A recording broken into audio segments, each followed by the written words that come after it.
तो इस सिंटेक्स के बेस पर यहाँ पर जो भी हम लोगों ने देखा था, तो एक एग्जांपल देख लेते हैं कैसे हम उस चीज को मेंशन करेंगे। ठीक है,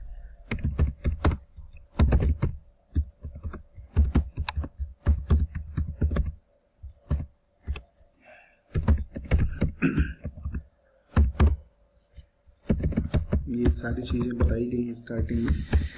क्लियर स्क्रीन जो होता है वो आपके स्क्रीन को फ्लश करने के लिए, स्क्रीन को क्लियर करने के लिए यूज किया जाता है, अननेसेसरी डेटा को हटाने के लिए।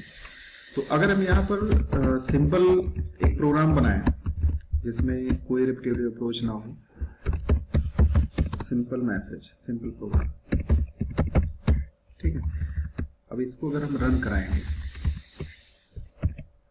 तो देखिए आउटपुट क्या दे रहा है, सिंपल प्रोग्राम। एक बार अब हमने कहा कि इसी चीज को हमको, या फिर यहाँ पर अगर अपना नाम मेंशन कर दें, या हमने कहा कि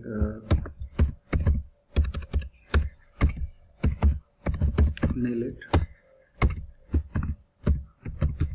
लखनऊ,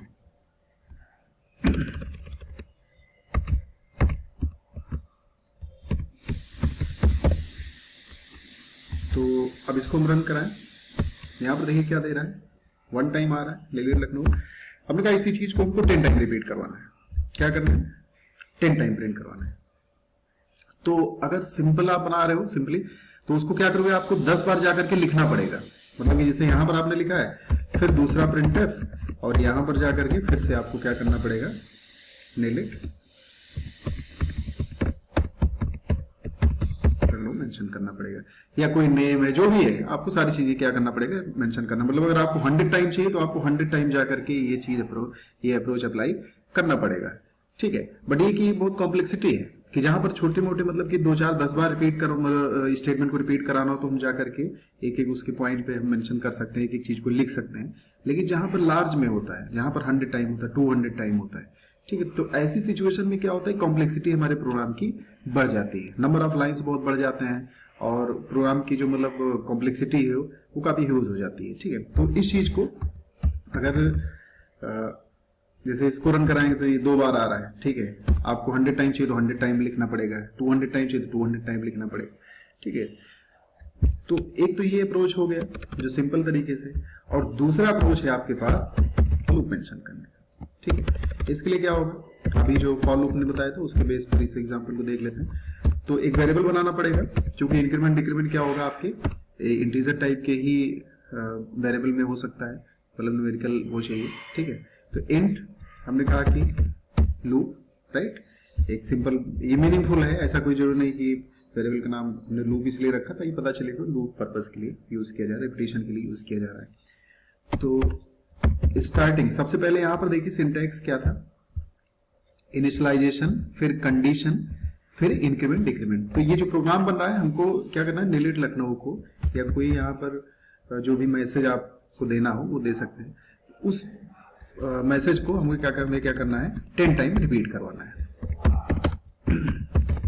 क्या करना है, 10 टाइम रिपीट करवाना है। तो कहां से स्टार्ट करना है, ये चीज आपको यहां से बताना पड़ेगा, मेंशन करना पड़ेगा, जिसको इनिशियलाइजेशन पॉइंट बोलते हैं।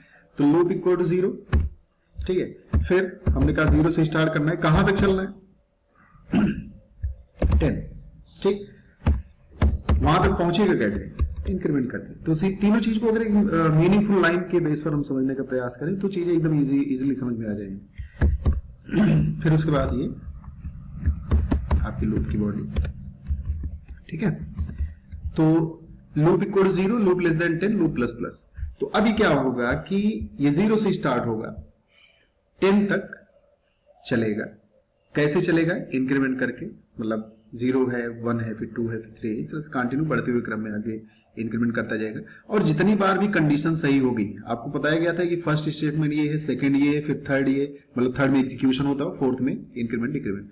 तो जितनी बार भी कंडीशन चेक होगी उतनी बार क्या होगा, अगर सही मिलती है कंडीशन तो ये मैसेज डिस्प्ले करेगा, और फिर यहाँ पर इंक्रीमेंट करके फिर कंडीशन चेक करेगा। तो मतलब अब 3 यही प्रोसेस जो होते हैं वो पूरे लूप में बार बार रिपीट होंगे, कंडीशन चेक होगी, एग्जीक्यूशन होगा, इंक्रीमेंट डिक्रीमेंट होगा। बट इंक्रीमेंट डिक्रीमेंट डिपेंड करेगा कंडीशन पर, अगर सही है तभी दोनों प्रोसेस होंगे, नहीं कंडीशन की बात क्या होगा, अगर फॉल्स मिलेगी तो वो टर्मिनेट हो जाएगा। ठीक है, तो अब ये 0 से स्टार्ट करेगा और कहां तक चलेगा, 9 तक चलेगा, क्योंकि लेस देन 10 है। तो 9 तक चलने का मतलब ये हुआ कि वो 0 1 2 3 इस तरह से 10 टाइम मैसेज को प्रिंट कर चुका होगा, और जितनी बार भी कंडीशन सही होगी उतनी बार क्या होगा, आपका ये मैसेज आएगा। तो पहली बार यहां पर देख लेते हैं, लूप में कितना है, 0 है।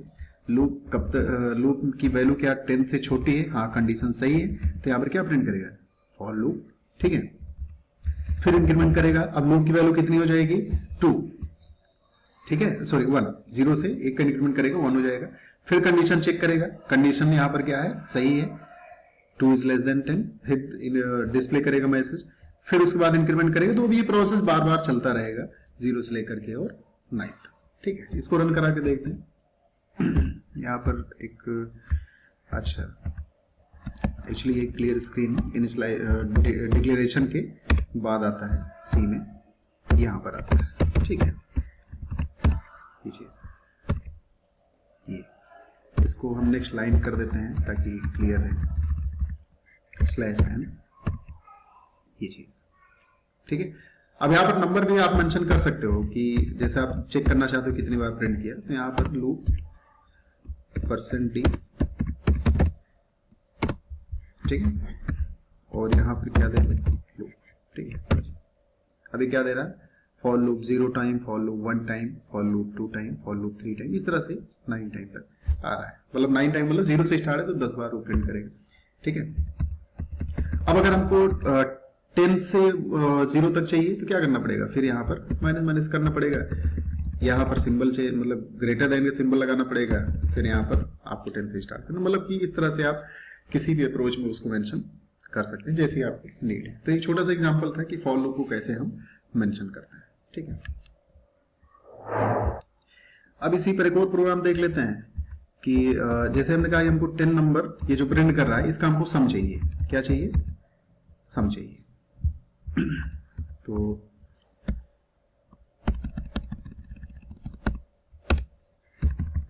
एक और वेरिएबल बनाना पड़ेगा सम, इसको इनिशियलाइज करना पड़ेगा 0 से, ताकि उसके अंदर गार्बेज वैल्यू ना जा पाए, ठीक है। गार्बेज वैल्यू जो होती है वो अननेसेसरी डेटा होता है, ठीक है। यहां पर जैसे फॉर लूप, सॉरी कहां से स्टार्ट होगा, हमने कहा कि 0 से 1 से लेकर के 10 तक नंबर डिस्प्ले करवाने, और उसका हमको क्या चाहिए, सम चाहिए। तो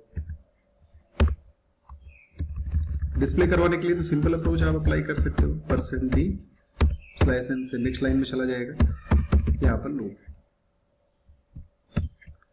तो ये आपका 1 से लेकर 10 तक प्रिंट हो गया। उनको क्या चाहिए, इसका सम भी चाहिए। तो सम के लिए आपको यहीं पर sum equal to sum plus loop, तो ये हर बार क्या करेगा, सम में जो भी वैल्यू होगी उसमें लूप की वैल्यू को मतलब इंक्रीमेंटेड वैल्यू को ऐड करता हुआ जाएगा, और जहां पर कंडीशन फॉल्स होगी तो लूप आपका कंट्रोल जो होगा वो आपकी लूप की बॉडी के बाहर आएगा, और यहाँ पर इसको आप प्रिंट करवा दीजिए सम। क्योंकि हर बार भी आप प्रिंट करवा सकते हो, लेकिन फिर हर बार क्या करेगा, वो इंक्रीमेंट करेगा और उसका सम डिस्प्ले करेगा, तो मतलब कई बार सम आ जाएगा, एक एक लाइन का सम आ जाएगा। तो वो चीज हमको नहीं करना, हमको सबसे लास्ट में क्या चाहिए, सारी वैल्यू का एक साथ सम चाहिए।